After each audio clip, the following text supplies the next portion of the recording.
"You've had a good run here, Mom, but it's time you moved out." He said it so easily, like asking me to pass the salt. No tremble in his voice, no flicker of guilt. Just a fact, delivered with the calm detachment of someone discussing the weather. I sat across from him, still holding my spoon halfway to my mouth, oatmeal cooling in its bowl. For a moment I thought I'd misheard. My hearing isn't what it used to be, but this I heard clear as day. "Excuse me?" I asked. Jake looked me dead in the eye, his hand resting casually on the back of the kitchen chair, the same chair his father built 47 years ago. He'd barely finished his coffee. Rebecca stood at the sink, pretending to rinse something that didn't need rinsing, avoiding my eyes as usual. "We've been talking," he said, "and we think it's best if you found a place better suited for someone your age. Maybe one of those nice senior communities." "We've been talking." I see. Not a family conversation. A decision made and handed down like I was an old couch taking up too much space. I nodded slowly, buying time, trying to keep my voice steady. "And what brought this on?" Jake sighed, the way he does when he thinks I'm being difficult. "It's not personal, Mom. It's just this house. It's not really working for us anymore. We're thinking of redoing it. Expanding. Maybe turning part of it into a home office or rental space. We need flexibility, you know?" I looked around the kitchen. My kitchen. The ceramic rooster on the shelf. The yellow paint I chose with Tom. This wasn't just a house. It was my life, stitched into wooden walls. I raised Jake here. I buried his father from this house. I painted these baseboards with my fingers when I couldn't find a proper brush. Rebecca finally turned around. "And we're saying this with love, Helen. We just want what's best for everyone. You included. Everyone. Not me. Everyone else." "I see," I said, folding my napkin slowly. "So you've made up your minds." Jake nodded, relief flickering across his face when I didn't argue. "We'll help you look, of course. Maybe even cover the first few months if things are tight. But it's time. You've been here long enough. Long enough." That night, I sat in the living room long after they'd gone upstairs. My chair faced the fireplace, the same one that hadn't worked properly in years. Jake always said he'd fix it. He never did. I didn't light a fire. I just sat there, a blanket over my knees, watching shadows crawl along the walls. 47 years. I remembered the day Tom and I poured the foundation. Barely 30. Him sunburned, me with blisters from laying tile. No contractors, just neighbors' borrowed tools, cheap beer and stubbornness. And now I was being asked to step aside like I was holding up progress. I wasn't angry. Not yet. Anger takes energy, and I hadn't decided how I felt. What I felt instead was heavier. Something settling in my chest, like dust on a photograph no one looks at anymore. They thought I'd go quietly. Find a soft little room somewhere with cable TV and crafts on Tuesdays. Slip away without disturbing their plans. That's what they were used to. Me making things easier. I stood slowly, joint stiff from the cold, turned off the hallway light, passed Jake and Rebecca's door without stopping, their muffled laughter leaking through, and went into my room. My sanctuary. They hadn't given me a timeline, but I knew it would come. Brochures. Friendly tours. Casual mentions over breakfast. It wasn't about space.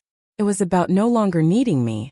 I opened my nightstand drawer and pulled out the little black book Tom, and I used to keep household expenses in. The pages were yellowed now. I didn't use it for budgeting anymore, just habit. Notes in Tom's handwriting. Receipts tucked between pages. And folded neatly between two of them, the original deed to the house. My name. His name. Paid off 22 years ago. The house was mine. I closed the drawer. And sat very still, listening to the silence that lives only in old homes. They forgot who they were dealing with. They forgot I built this place with my bare hands. That I buried my husband with the grace of a woman who does not bend to storms. They forgot I am not done yet. The first time I saw this land, it was nothing but weeds, rocks, and promise. Tom stood beside me, newspaper tucked under his arm, mud on his boots. "It's not much," he said, "but it's ours if we want it." It was 1974.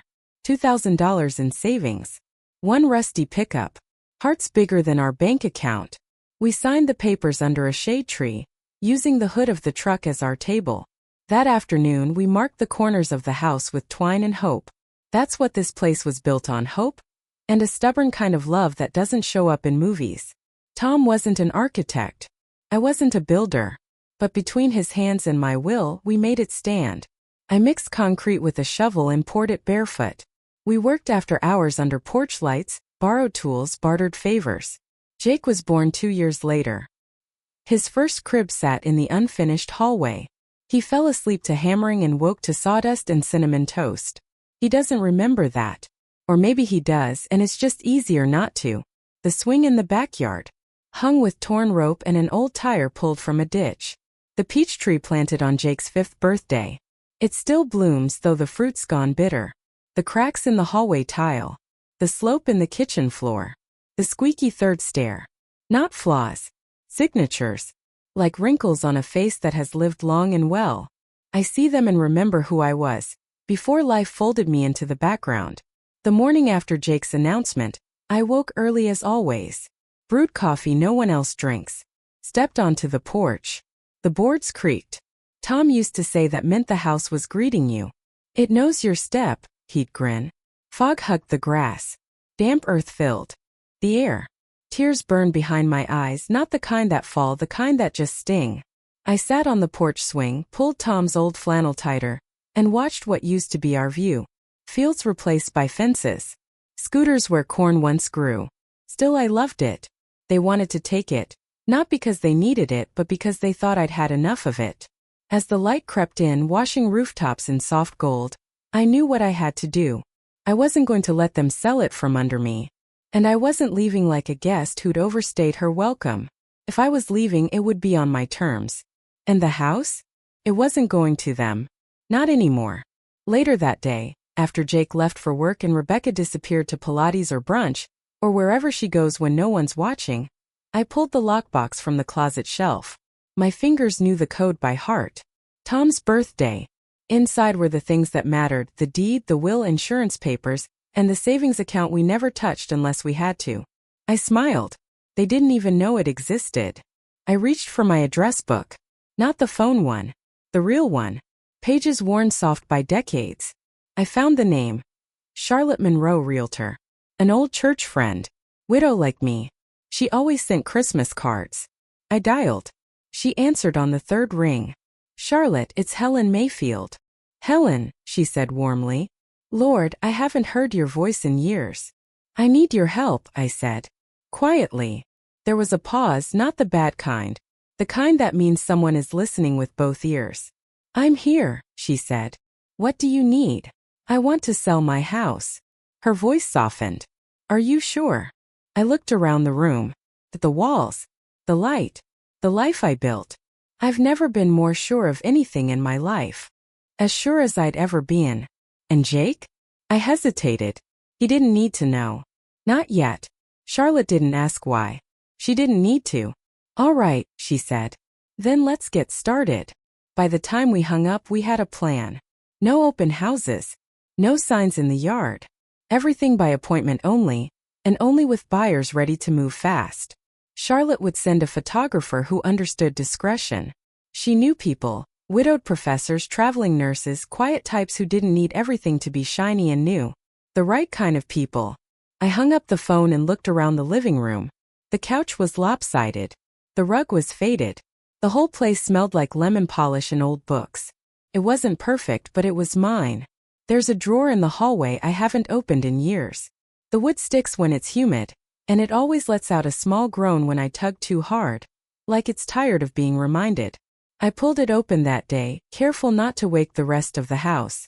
Inside were envelopes, receipts, a brittle rubber band that crumbled in my fingers. This wasn't where I kept cards or birthday notes. Those stopped coming years ago. This drawer held the real history. Canceled checks. Tuition receipts. Auto repair bills marked paid in my handwriting. Jake's name was on nearly every one. $5,000 for his first car when he was 19. The rust-colored thing he loved until it broke down in the middle of winter. He cried when the mechanic said it was dead. I wrote the check that same day. $12,000 for his student loans when the interest started stacking faster than he could breathe. Just until I get on my feet, he'd said. That was 23 years ago. $8,400 for the down payment on this very house. when Jake and Rebecca were struggling after their second baby. "We'll pay you back as soon as we can," Rebecca said. She even hugged me. That might have been the last time. I ran my finger along the ink names, the totals, It was something quieter. Like waking from a long nap and remembering who you are. I remembered the way Tom used to look at me when I figured something out before he did, sharp as a tack. He'd grin. "Never underestimate my wife," he'd laugh. Wrap his arms around me and say she built this family with her bare hands. He was right. I paid for Jake's braces when the insurance refused. Paid for summer camp. For his honeymoon. For the time he got laid off and didn't tell Rebecca. He never said thank you. Not once. When their hot water heater broke, I wrote the check before he could ask. When Rebecca needed surgery after the third baby, I sat with her at the hospital and stayed 2 nights sleeping in a chair. She never mentioned it again. It's not about the money. It never was. It's the vanishing. The slow fade from person to function. From mother to footnote. I used to believe that if I just kept giving, eventually I'd be seen again. That one day they'd look up and say, "There she is. The woman who held us all together." But people don't look at foundations. They just build on top of them. That afternoon I called Charlotte again. "I'm ready," I said. "Let's list it." "You sure?" "I'm sure." She came by 2 hours later with her assistant, a quiet young woman with a camera and kind eyes. I made coffee, served it in the blue mugs I saved for company. We sat in the living room, the one I decorated with coupons and paint samples from the hardware store. Charlotte asked a few gentle questions. I told her I wanted privacy. No signs. No social media. Just serious buyers. People who understood what a house like this meant. Her assistant took pictures of the front porch, the hallway, the kitchen tile. She paused in the living room and looked at the worn armchair by the window. "This place has soul," she said quietly. I nodded. "It's been lived in." That night, I stood in front of the mirror and looked at my reflection. The woman staring back wasn't bitter or broken. It was something quieter. Like waking from a long nap and remembering who you are. I remembered the way Tom used to look at me when I figured something out before he did, sharp as a tack. He'd grin. "Never underestimate my wife," he'd laugh. Wrap his arms around me and say she built this family with her bare hands. He was right. I paid for Jake's braces when the insurance refused. Paid for summer camp. For his honeymoon. For the time he got laid off and didn't tell Rebecca. He never said thank you. Not once. When their hot water heater broke, I wrote the check before he could ask. When Rebecca needed surgery after the third baby, I sat with her at the hospital and stayed 2 nights sleeping in a chair. She never mentioned it again. It's not about the money. It never was. It's the vanishing. The slow fade from person to function. From mother to footnote.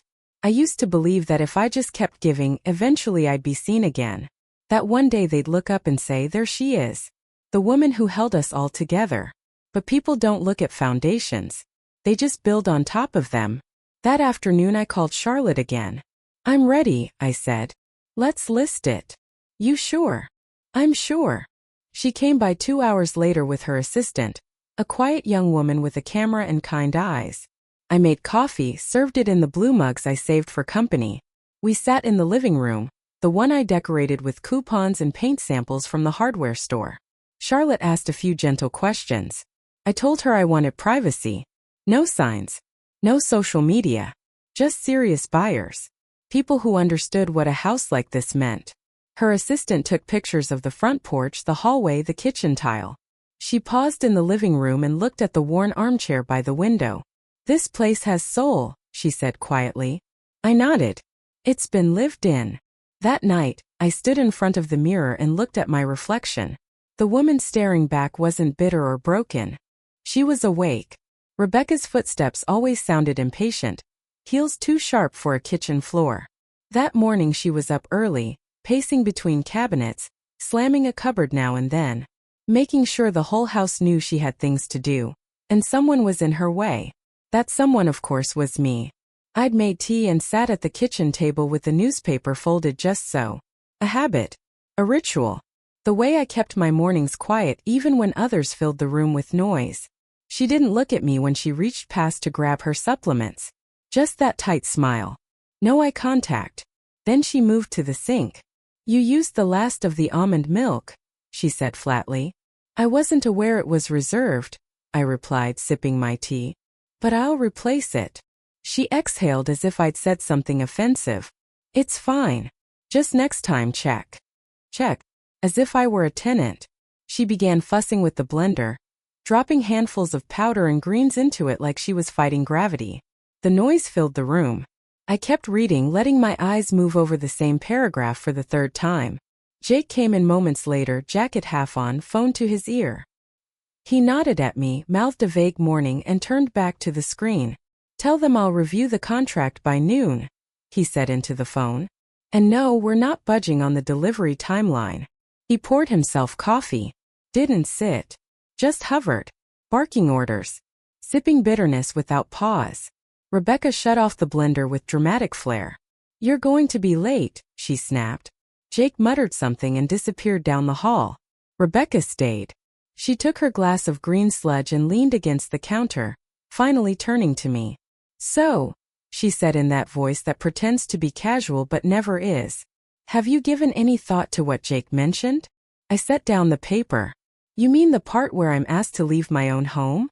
She blinked, then laughed nervously. It's not like that. No. She crossed her arms. We just think it's time for something more suitable for you. I mean, this house is big. There are stairs. The plumbing's old. And honestly, you'd have more freedom somewhere designed for old people. I didn't say that. No, I said. But you meant it. She didn't respond. Just sipped her drink and looked away. I waited. Let the silence settle like dust on the countertop. I found it unnerves people more than words. Rebecca, never one to tolerate stillness, pressed on. There's a place in Brookstone Heights. Lovely campus. Lots of programs. They do housekeeping. You'd be able to just relax. Relax. As if my current life were some kind of burden to her. I took another sip of tea. You've been doing research. We care about your well-being. No, I said calmly. You care about the space. She stiffened. That's not fair. Neither is pushing someone out because they don't fit the aesthetic anymore. Rebecca rolled her eyes. A small tick I've come to expect. You're making this difficult. I haven't done anything. She placed her glass in the sink and walked toward the hallway, muttering. We're just trying to make this work. Don't be so dramatic. Dramatic. I wanted to say. I've cleaned your children's vomit off this floor at 2 in the morning. I wanted to say I've baked birthday cakes you forgot to order. I've paid the vet bill when your dog swallowed that Lego. But yes, I'm dramatic because I'd like not to be evicted from the home I built. She was gone before I could say any of it. Maybe that was for the best. I sat alone for a while, finishing my tea, the newspaper untouched. The words had stopped making sense. The house was quiet again, but not peaceful. When I finally stood, I didn't go upstairs. I walked outside instead. The sun sat low, and the air smelled like morning grass. I stood at the edge of the yard, looking at the flower bed I used to tend every Saturday. It was half weeds now. Rebecca said they were going to redo the garden. Of course they were. I went back inside and climbed the stairs slowly. Not because I had to, my knees are still good, but because I wanted to feel every step. This house, every creak and groan still speaks to me. Tells me where Tom spilled paint. Where Jake scraped his elbow trying to slide down the banister. Where I sat for hours after getting the call about my sister's cancer. This house has held my whole life. And now I am being held at arm's length within it. I closed the door to my room and sat on the bed. They think they're doing me a kindness by giving me time. But I see it clearly now. They've already moved on. They're just waiting for me to catch up and disappear. I didn't sleep much that night. Not because of pain, though my joints lodged their usual protest, but because of silence. A silence that crept under the door, seeped into my thoughts, and made a home in the hollows of my chest. Funny, isn't it? You can live in the same place for decades and suddenly feel like a guest. The walls shift. The air thickens. Even the floorboards stop recognizing your step.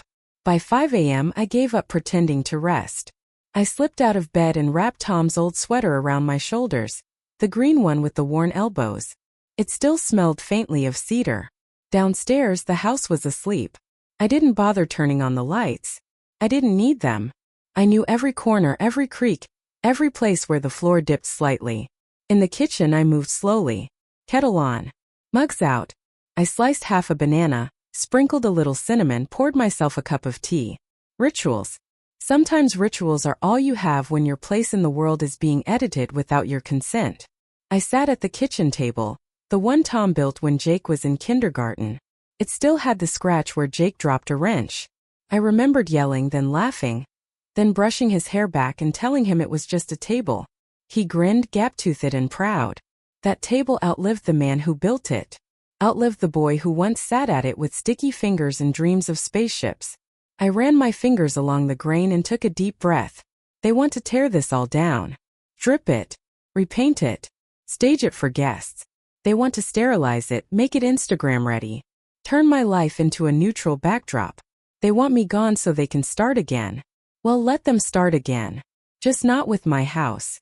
I reached into the drawer by the fridge and pulled out my small notebook, the one I use for grocery lists and reminders. I flipped to a blank page and began to write. Bank appointment. Title documents, Charlotte. Confirm buyer readiness. Start packing books. Arrange storage for keepsakes. Call insurance. Each line felt like a brick being laid. Not in a wall but in a road. A way forward. I didn't cry. Crying was for another version of me. The one who still waited for things to get better. The one who thought patience earned respect. That version was done. By 6:30 I heard movement upstairs. The thud of feet. The flush of plumbing. Jake's voice low-clipped. Already on a work call. Rebecca humming. Always humming when she's pleased with herself. I didn't say good morning when they came down. Didn't offer coffee. I simply stepped outside with my tea and closed the door behind me. The air was still. The kind of morning that makes everything feel paused, like the world is taking a breath before something shifts. I walked out to the garden. The roses were long gone, but the earth still held the shape of them. I knelt and pressed a hand into the soil, cool, damp, waiting. It occurred to me then that I wasn't just leaving a house. I was burying a version of myself. The mother who quietly endured. The helper. The giver who never asked for anything in return. The placeholder for other people's comfort. That woman had done her job. Now it was time for someone else to emerge. Back inside, I found the small lockbox and placed it on the table. I flipped the code open, 1967, the year we moved in. Inside, everything sat in neat stacks, untouched but ready. The deed. The will. Investment portfolios. Tom's Navy discharge papers. The original floor plan of the house, sketched by hand. I laid it all out carefully. Then I picked up the phone and called Charlotte.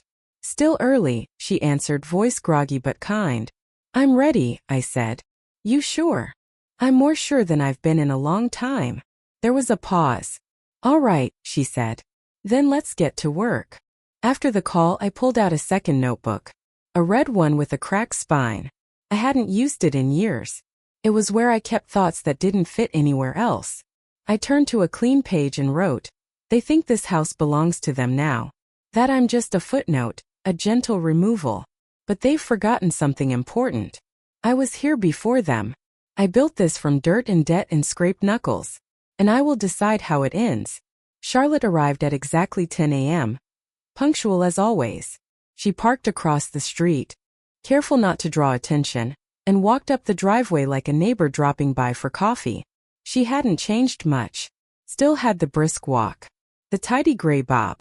The habit of smoothing the front of her blazer before every conversation. Only her eyes had softened with age. Not duller, just quieter. The kind that had seen enough to know when not to ask too many questions. I opened the door before she could knock. Morning, I said. She gave me a knowing look and held up a brown leather folder. Let's do this properly. We sat at the kitchen table. Rebecca had taken the car to Pilates. Jake was in the den with his noise-canceling headphones on, shouting into Zoom meetings. The house had space to talk, as long as you stayed beneath the volume of their lives. Charlotte spread out the documents. Preliminary valuation. Disclosures. Agency agreement. Her assistant wasn't with her this time. Discretion, Charlotte said. She's young and sweet, but doesn't understand the meaning of the word yet. I chuckled. Good instinct. We went through everything line by line. The market was strong, she said. The neighborhood, despite gentrification, still carried weight. The house, though dated, had character. Buyers love character these days. What kind of buyer are you thinking? She asked. Someone who needs a home, I said. Not a status symbol. She nodded, making a note. No flippers then. No flippers. No developers. No people with clipboards talking about knocking out walls before they've even walked through the front door. She smiled. Understood. We talked timelines. I told her I was ready to move fast. Not rushed but not meandering either. She asked where I'd go. Not far, I said. A small cottage 2 towns over, near the library and the co-op. A place Tom and I once visited when we were dreaming of retirement, before the word meant surrender. I hadn't signed anything yet, but it was still available. Charlotte offered to make a call. We paused when Jake came into the kitchen, looking for more coffee. He saw Charlotte and nodded politely. Oh, Charlotte, right? From church? Didn't know you two kept in touch. Just catching up, she said smoothly. Mom, I'll be in meetings most of the afternoon, he added, already turning away. All right. He didn't ask what we were doing. Didn't notice the papers. Just walked out, phone in hand, already mid-sentence with someone more important. Charlotte raised an eyebrow. Does he know? No. You planning to tell him? She hesitated. He's going to be surprised. Let him be, I said. I've spent years giving notice. None of it was heard. We signed the listing agreement. I initialed every page carefully. Charlotte made copies and returned everything to her folder, neat as church linens. I'll start showing quietly, she said. No signs. No ads. Just direct contacts. Good. I have a couple older retiring looking to downsize. They'd appreciate this place for what it is. Good. She stood and gathered her things. You all right? She asked. More than. We hugged briefly. Just enough. As she turned to leave, I said, Charlotte. Yes. If this goes smoothly, I may ask you to help with the new place. She smiled. It would be an honor. After she left, I stood at the front window and watched her drive away. The house was quiet again, but this time it was different. Not the kind that made me feel invisible. The kind that signaled something beginning. A low engine humming beneath the stillness. The day the first buyer came, I made banana bread. Not to impress anyone, I'm past that, but because the smell reminded me this was a home, not a transaction. If someone didn't feel that, they weren't the right buyer. Charlotte arrived 10 minutes early as promised. Navy jacket. Leather folder. Serious but approachable. Just one couple today, she said. No pressure. They're in no rush. Used to older homes. I nodded. Let's see if they deserve it. Elaine and Martin arrived just after. Late 50s, maybe early 60s. Elaine had silver-streaked hair and gentle eyes. Martin wore orthopedic shoes and didn't try to hide them. I liked them immediately for that alone. They didn't talk about tearing down walls. They asked about sun exposure, drafty corners, whether the porch got morning light. Elaine ran her hand slowly along the stair railing, not to check for dust, but because she could tell it had been touched by years of hands. Martin lingered in the garden, asked if the peach trees still bore fruit. I told him they did, but they weren't sweet anymore. They rarely are after a certain age, he said. But they still bloom. That nearly did me in. Inside, I served tea and slices of banana bread on the blue plates I'd saved for holidays. We sat in the living room not as seller and buyers but as people. Elaine turned to me at one point. You must have loved this house. I didn't pretend. I did. I still do. She nodded. Then why are you selling? That question would have unraveled me a month ago. Not now. Because it's mine, I said. And I'd like it to go to someone who understands that. They didn't press, didn't poke for the family drama hiding under the rugs. They just nodded with the quiet respect of people who had stories of their own. After they left, Charlotte turned to me with a small smile. They want to make an offer. Full asking. I raised an eyebrow. Already. They said the house felt like it had been waiting for them. I didn't say anything. I just stared at the wall where Tom's photo used to hang. The nail was still there. I hadn't taken it down yet. Let's hold a day or two, I said finally. Make sure it's the right one. Charlotte nodded. Of course. But I already knew. I'd known since Elaine ran her hand along the stair rail. Over the next few days, Charlotte fielded 2 more inquiries, both from younger buyers. One wanted to flip it. The other wanted to gut it and install floor-to-ceiling glass. No, I said. She didn't argue. Meanwhile, I started sorting. I didn't tell Jake. Not yet. He and Rebecca were too busy ordering furniture for the remodel I wasn't supposed to know about. They'd assumed I'd leave quietly, that I'd accept a leaflet, nod through a tour of pastel-painted senior units, and vanish with a thank you basket and a prepaid Uber. They didn't know I was orchestrating something else entirely. Charlotte called the following Monday. They're ready to formalize the offer. They've waived inspections. I smiled. They really want it. They do. But they have one request. What is it? They'd like to meet you again properly before finalizing. Not just as the seller, but as you. That gave me pause.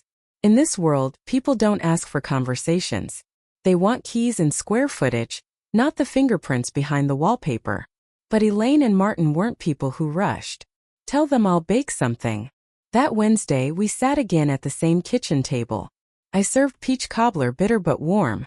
The kind that needs vanilla ice cream to balance it, though I didn't have any left. They didn't mind. They brought their own.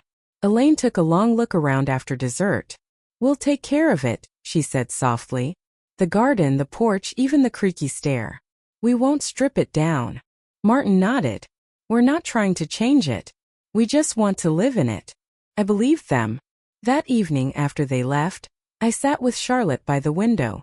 I want 2 conditions in the agreement, I said. She raised an eyebrow.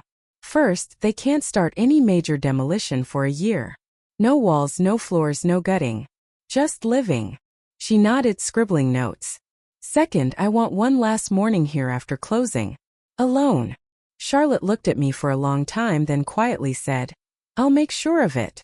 It's strange what your hands remember. The curve of a teacup. The squeak of a drawer. The way Tom's signature used to trail off at the end. Like he was always in a hurry but didn't want to be rude. My hands remembered those things that week as I pulled out files, signed forms, and watched 30 years of paperwork pass through my fingers like water. The sale was moving faster than I'd expected. Charlotte was efficient like that. And now it was time to make it official. The buyers had signed.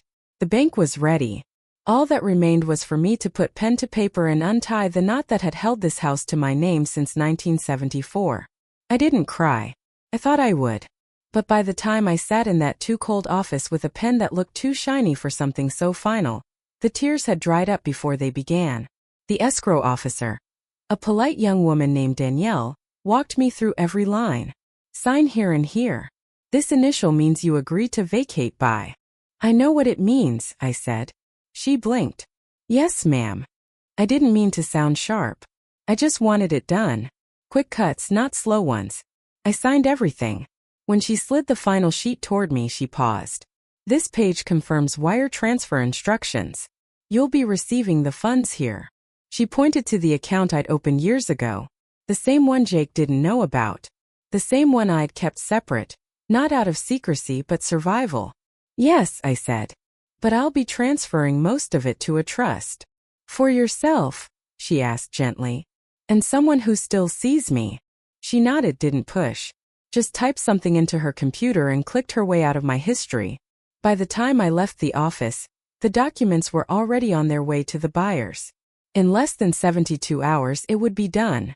The house would no longer be mine. Or Jake's. Or Rebecca's. It would belong to people who asked permission before touching the stairs. I went straight to the bank. Linda was working, the branch manager who'd helped me refinance back when Tom was still alive. She'd aged, but she still wore the same red-framed glasses and lipstick that said she wasn't ready to go quietly. Mrs. Mayfield, she said, standing to greet me. We got the notification this morning. Congratulations. I sat across from her desk. I need to set up a living trust. Quietly. She didn't blink. How much discretion? Enough that no one can get curious without my say-so. She nodded. We can do that. We spent the next hour going over forms, protections, options. I designated myself the primary beneficiary and trustee. Then I added a secondary name, Ellie, my granddaughter. The only person in that house who still asked me if I'd eaten. The only one who remembered to knock before entering my room. The only one who ever said, "Grandma, are you okay?" and meant it. Linda reviewed everything and slid the papers over. "You'll need to tell her eventually," she said gently. "I will. But not now. Let me leave this life before handing her the key to the next." Linda nodded. "Understood." On the way home, I stopped by the hardware store. Bought 3 boxes, 2 rolls of tape, and a thick black marker. That night, while Jake and Rebecca were out, dinner with clients or whatever excuse they'd given, I started packing. Not everything. Not yet. Just the parts that mattered. Tom's fishing journal. My recipe cards. The quilt from my mother. A photo of Jake when he was still mine, 5 years old, missing teeth, hugging my leg like I was the whole world. I wrapped it carefully and labeled the box. "Keep fragile. Just like me." There's a sound that only empty rooms make. Not loud. Not sharp. Just soft and hollow, like breath in a church after everyone's gone. I heard it for the first time in years when I took down the curtains in the guest room. Dust floated in the late afternoon sun, and I stood there for a long time, just watching it settle. I'd forgotten this light, golden quiet. The kind that makes everything look like it's already part of a memory. The closet was already empty. I'd packed what little I wanted days ago. 1 suitcase. 2 boxes. Everything else, the things I thought I'd one day pass down, I'd either donated or left in a neat pile by the door labeled free. Jake wouldn't miss them. Rebecca certainly wouldn't. They were supposed to be away for the weekend. A conference. I didn't ask where. I didn't need to know. I moved through the house slowly, room by room, closing drawers, wiping down shelves. Each space held a story I didn't have the strength to retell. The hallway still had the growth chart I'd penciled in when Jake was little. I ran my fingers over the markings. 37 age 6. 42 age 8. Then abruptly the lines stopped. He'd refused to let me measure him after that. Said it was childish. I never erased them. Not even when Rebecca painted the wall beige. The living room was next. I'd already taken down the photos. The only one I left was Tom's picture above the fireplace. His eyes followed me around the room like he always had something kind to say but didn't want to interrupt. "I'm almost done," I whispered to him. The kitchen was last. I stood there in silence, listening to the faint hum of the fridge, the tick of the wall clock. I wiped down the counters, straightened the chairs, and finally turned to the table. I placed a single envelope on it. Jake's name written in ink, my handwriting still steady. Inside, just 2 things. Charlotte's contact information and a copy of the sale agreement. Already signed. Already filed. Already funded. I didn't leave a note. I didn't owe him an explanation. Not after the years of silent dismissal. The slow push out the door disguised as kindness. Let him read the paperwork. Let him feel for once what it means to be excluded. I picked up my bags and walked to the front door. The taxi was waiting at the curb, engine low, the driver leaning against the hood with a bored look. I took one last look around. The house felt smaller now. Not empty, complete. Like a book with its final page written. I stepped outside and closed the door behind me, locking it one last time. The keys, all 3. I slid through the mail slot. Let them find them that way. As the taxi pulled away, I didn't look back. Not once. Some things deserve your eyes. Others don't. The taxi dropped me off at a small inn just off Route 18. Nothing fancy. 2 stories. A cracked parking lot. A front desk run by a woman who didn't ask questions. That's what I needed. A place to be invisible for 2 days while everything shifted behind me. I checked in under my maiden name. Old habit. Tom used to joke that Helen Grant sounded like a librarian who knew everyone's secrets. I liked that version of myself. Still do. The room was simple. 1 bed. A desk. A television with bad reception. Curtains the color of weak tea. I didn't unpack. Just set the suitcase in the corner and placed my phone on the nightstand, screen down. The first night I slept 10 hours. A deep, dreamless sleep. The kind you only get when something heavy has finally been set down. The next morning, I walked to the diner across the street. Ordered pancakes and coffee.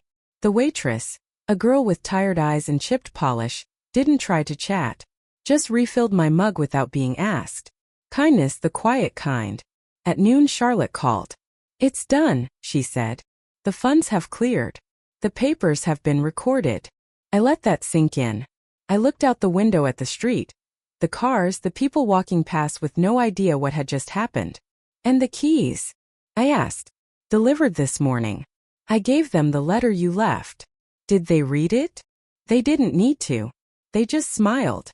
I closed my eyes. For a moment I said nothing. I'll wire the rest to your trust account today, she added. The rest is yours to do with as you please. I nodded. Thank you, Charlotte. You sure you don't want to be there when he sees it? Rebecca is furious. Please call me. We need to fix this. I read it twice. Not once did he ask if I was okay. Not once did he say I'm sorry. Only you've put us in a difficult position. No, son. You did that all by yourself. That evening I poured myself a glass of wine from a bottle I'd bought in 1998 and never opened. I'd packed it in the suitcase, knowing it would come in handy. I sipped it slowly, watching the sun disappear behind the old gas station across the street. It didn't matter that the view wasn't perfect. It was mine. I was no longer waiting for someone to notice I was unhappy. I'd taken my unhappiness and turned it into movement, into action, into boundaries they never thought I'd draw. At 7 p.m. I turned off my phone, not because I was angry but because I was done. I returned on a Tuesday. The new place wasn't ready just yet, but I didn't need long. Just one morning, as I'd requested, to say goodbye on my own terms. Elaine and Martin had graciously agreed, through Charlotte, to leave the door unlocked until noon. I arrived just after dawn, walking up the front path like a guest in my own story. The garden was still there, ragged but patient, the peach tree standing bare but unbothered. The light over the porch flickered slightly, a bulb I'd meant to change for years. Inside, the air had shifted. Not cold, just different. The furniture was gone. The echoes were back. I stood in the doorway for a long moment, letting the quiet wrap around me. I didn't know he'd be there. Jake. He sat in the living room, my living room, on the floor, legs bent awkwardly, arms resting on his knees like a boy in trouble. He looked up when I stepped in. His face was pale, drawn in that particular way men get when they haven't slept and still want to pretend they're in control. Mom. I didn't answer. He stood too quickly, as if realizing how small he looked from the floor. You sold it, he said, without telling us. It wasn't yours to know. He opened his mouth, closed it, tried again. You could have said something. Given us a chance to. To what? I said. Convince me to stay quiet a little longer? Pack boxes with a smile. We could have worked something out. No, I said. You would have worked me out like an equation. One more obstacle between your ambition and your perfect floors. He looked wounded. That stung, not because I'd pierced him, but because I'd raised a man who still didn't understand the weight of dismissal. Do you have any idea how this feels? He said, stepping closer. To come home and find everything gone? I stared at him. I do. He froze. I let the words hang there, still and sharp. I know what it's like to walk into a room that was once mine and feel like a stranger. I continued. To be told, gently but clearly, that I don't belong anymore. That's not what we meant, he said quickly. Things were tight. We were trying to make it work. Work for who? He didn't answer. I raised you in this house, I said. I kept it running with coupons and overtime and things your father never saw. I stayed up nights sewing costumes, driving you to practice, warming soup while you sulked. And then when it was your turn to offer space, you offered an exit. Jake's shoulders dropped. His eyes looked damp, but he didn't let the tears fall. Not yet. Pride's a stubborn thing. You blindsided us, he said, softer now. Rebecca's furious. I smiled. Of course she is. He took a deep breath. So what now? You're just gone? You just leave and what, start over? I start again, I corrected. Not over. I bring with me everything that matters. But this house, this place that once held love and turned cold, I'm not dragging that with me. Silence again. He looked away. The window. The ceiling. Anywhere but me. I never meant to hurt you, he said. You didn't mean anything, I replied. And that's the problem. He flinched like I'd struck him. I walked past him slow. and deliberate, and stepped into the kitchen one last time. I ran my hand over the counter. I could still feel the heat from pies, the stickiness of spilled juice, the weight of elbows leaning during long talks. The table was gone, but the indentations in the floor remained. Jake stayed in the doorway watching me. "I don't know what to say," he said. "Then don't," I replied. He blinked. "Just remember," I added, turning to face him. "I left with grace. You gave me no choice. But I took mine." I stepped past him without waiting for a reply. Out the door. Down the path. He didn't follow and I didn't turn around. When I left the house that day, I thought that would be it. That the chapter was closed and I could walk away without the echo following me. But silence has a way of trailing you, whispering in your steps, settling into your bones. Jake didn't call for 3 days. Neither did Rebecca. I expected anger, maybe guilt, but the quiet was heavier than either. I didn't check my phone often. I didn't need to. I knew what he was thinking. That silence would punish me. The way people go cold when they've lost control. I spent those first few days in a furnished rental. Small but clean. The kind of place made for transitions. Not lived in, just borrowed. A kettle. A bed. A lamp that flickered if you touched the cord too hard. Peaceful in its emptiness. For the first time in years, I could hear my own thoughts without someone sighing in the next room. I thought about the day Tom and I brought Jake home from the hospital. How we didn't even have a crib. He slept in a drawer lined with blankets. How tiny he was. How his fingers curled around my thumb like it was the only thing keeping him on earth. I wondered when that grip had loosened. On the 4th evening, my phone rang again. "Jake." I didn't answer. Then another call. Then a text. "Please. I need to talk." I let him wait. Not to be cruel, but because I finally could. When I did pick up, it was morning. The light was soft. Kind. The kind of light that forgives wrinkles. "Mom," he said, his voice rough. "Can we meet?" I hesitated. "Why?" I don't understand. Why didn't you trust me?" That startled a small laugh out of me. "Trust?" I said. "Jake, you asked me to move out of my own home." He sighed like a man who wanted to rewrite a script that had already been performed.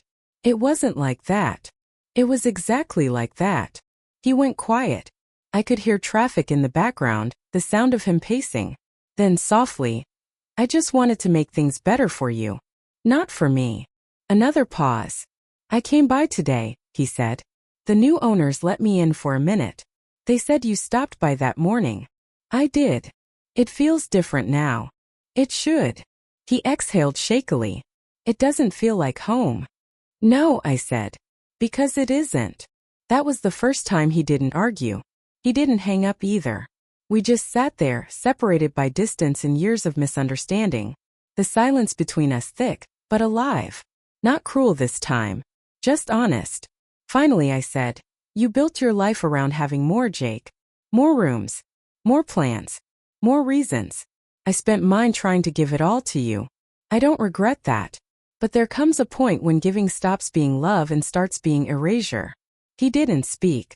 I could tell he was swallowing hard. "You don't have to understand," I continued. "Just remember that sometimes silence isn't punishment. It's peace." A long pause. Then very softly, "I miss Dad." "I know. I think he'd be angry at me." "He'd be disappointed," I said. "But only because he expected more from you." Another breath. Another pause. "Do you hate me?" The question surprised me. "No," I said. "I could never hate you. But I needed you to see me again. Not as a problem to fix, but as a person. Sometimes it takes losing something to open your eyes." He whispered something. "Maybe I'm sorry. Maybe I love you." I couldn't tell. And I didn't ask him to repeat it. When the line went dead, I sat by the window staring at the street below. A dog walker passed. A boy on a scooter. Life moving along. The silence that followed wasn't heavy this time. It was clean. It was earned. And for the first time in a long time, I realized it wasn't loneliness I was feeling. It was space. The new cottage was smaller than I remembered. When Tom and I first saw it, we joked that we'd need to downsize our memories to fit inside. But now, standing in the doorway with 2 boxes and 1 suitcase, it felt just right, like the inside of a well-worn glove. No stairs. No drafty corners.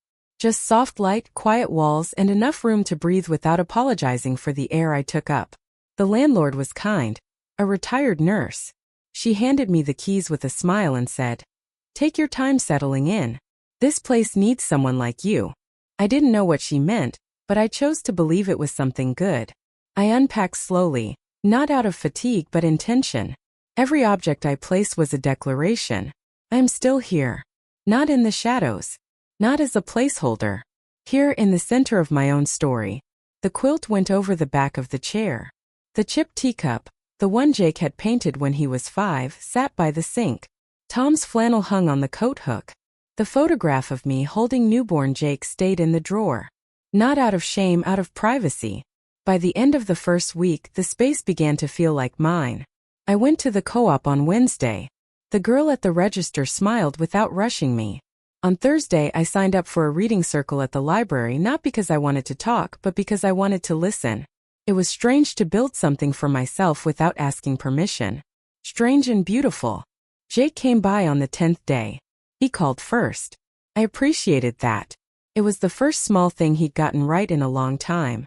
When he arrived, he brought tulips, yellow like the ones I used to plant along the south wall of the house. He stood at the door awkwardly, unsure whether to hug me or just say hello. I didn't help him decide. I made tea.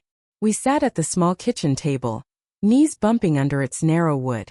"I wanted to see you," he said. "You're looking." He nodded, embarrassed. "I've been thinking a lot." I waited. I didn't know how much space I was taking until you left. "You didn't think of it as space," I said. "You thought of it as inheritance." He didn't deny it. He just looked at his hands. "I thought I was helping," he said. "Offering you comfort. A plan. But I think what I was really doing was clearing the path for myself." "You were." He nodded slowly. "I forgot you were still walking your own." That silenced us both. Then he said something I hadn't heard from him in years. "I was wrong." I looked at him. Really looked. And for a moment I saw the boy again. Not the man who made boardroom decisions with his mother's name in the margins, but the boy who used to fall asleep on my chest while I hummed old hymns. "Thank you for saying that," I said. He stood not long after. I didn't ask him to stay. He didn't ask if he could. At the door he hesitated. "Ellie misses you. She keeps asking when she can visit." My breath caught just for a second. "She can," I said. "Anytime." He smiled. Real this time. And left with more quiet than he came in. When the door closed, I didn't cry. I stood there with my hands wrapped around a warm cup, letting the silence fill the room the way light slips through linen curtains. Later that evening, I opened the drawer and took out the envelope labeled with her name. Ellie. I'd written the letter weeks ago and folded it neatly around the trust documents. Not for now. For later. A way of telling her that when someone truly sees you, you don't disappear. You begin. It's easy to think that when you leave a place it stops being part of you. But it doesn't. It travels with you. Not in the furniture or the boxes or the photo albums, but in the weight of how you open a door. In the way your hand reaches for a switch that isn't there anymore. In the silence between footsteps, when memory fills the floor with ghosts who never meant harm but stayed too long. I felt it yesterday while folding laundry in the new cottage. The instinct to sort towels into 3 piles instead of 1. One for me. One for Jake and Rebecca. One for the kids when they stayed over. There's no reason to do that now. And still my hands moved on their own. Old patterns take time to unlearn. That evening I sat on the small porch with a blanket tucked around my legs, watching the wind toy with the dying hydrangeas by the fence. A neighbor waved as she passed on her way home. I didn't know her name, but the gesture was enough. Inside, the radio played soft jazz. I let it hum, not to distract me but to accompany me. Loneliness and solitude aren't the same thing. I've come to understand that. I am alone now, yes, but I am not lost. Jake calls every few days. Short calls but different. Quieter. Less defensive. He asks if I'm eating well, if I need anything. He says my name now, not just Mom, but Mom, are you sure? And Mom, I was thinking. As if he's finally realized I exist outside his schedule. We don't talk about the house. We don't talk about the sale. That chapter is closed, and he's wise enough not to pry it open again. Rebecca hasn't called. I don't expect she will. That's all right. Not every ending needs applause. Ellie did come last weekend. She brought me a drawing she'd made. Our old house with the big tree in front, and me standing on the porch with a pie in one hand and a cat at my feet. We never had a cat, but I didn't correct her. I miss your pancakes, she said. You'll get them tomorrow, I promised. We cooked together the next morning, her wearing one of my aprons, sleeves rolled up like she was about to perform surgery. She cracked the eggs too hard, spilled the milk, and grinned with a gap-toothed smile that made something bloom in my chest. After breakfast, we sat on the floor with a photo album. Is this Daddy? She asked, pointing to a picture of Jake in high school. It is. He used to wear that flannel every day.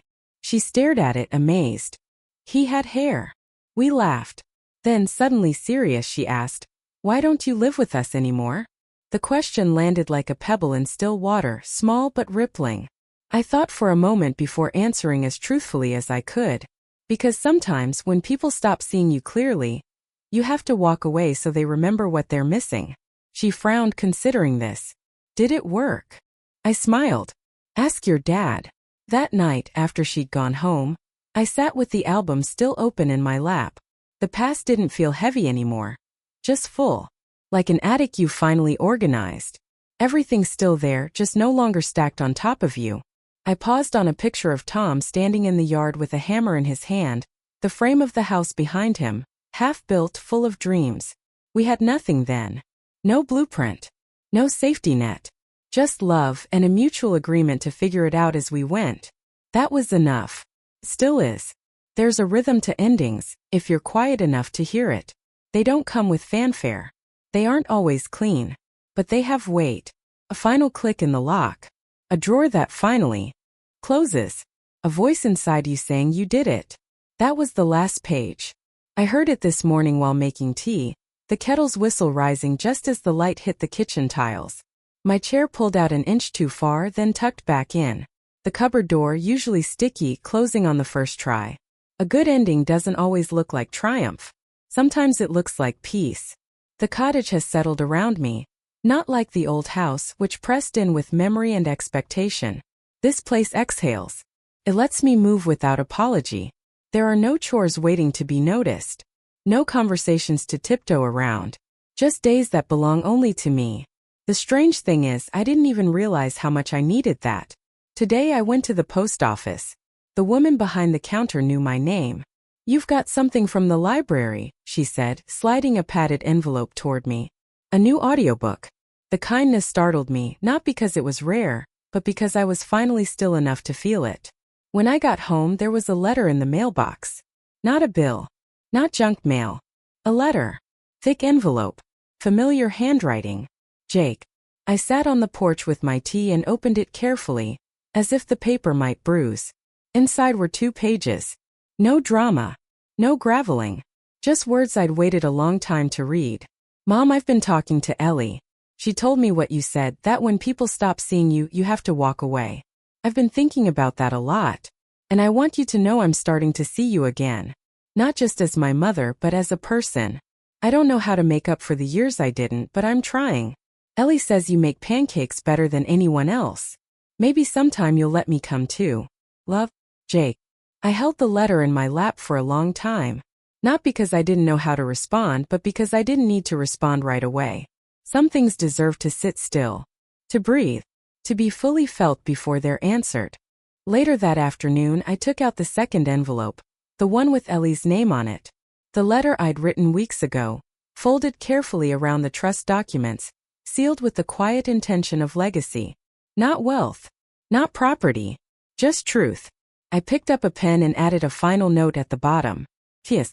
If they ever make you feel small, remember this. You come from a woman who sold her house while they were at work.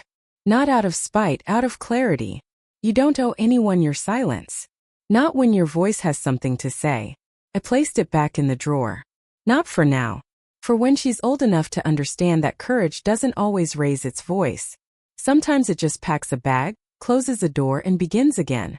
As the sun dipped low behind the fence, I stood by the window and watched the wind move through the grass. No music. No tears. Just a quiet kind of victory. The kind no one can take back.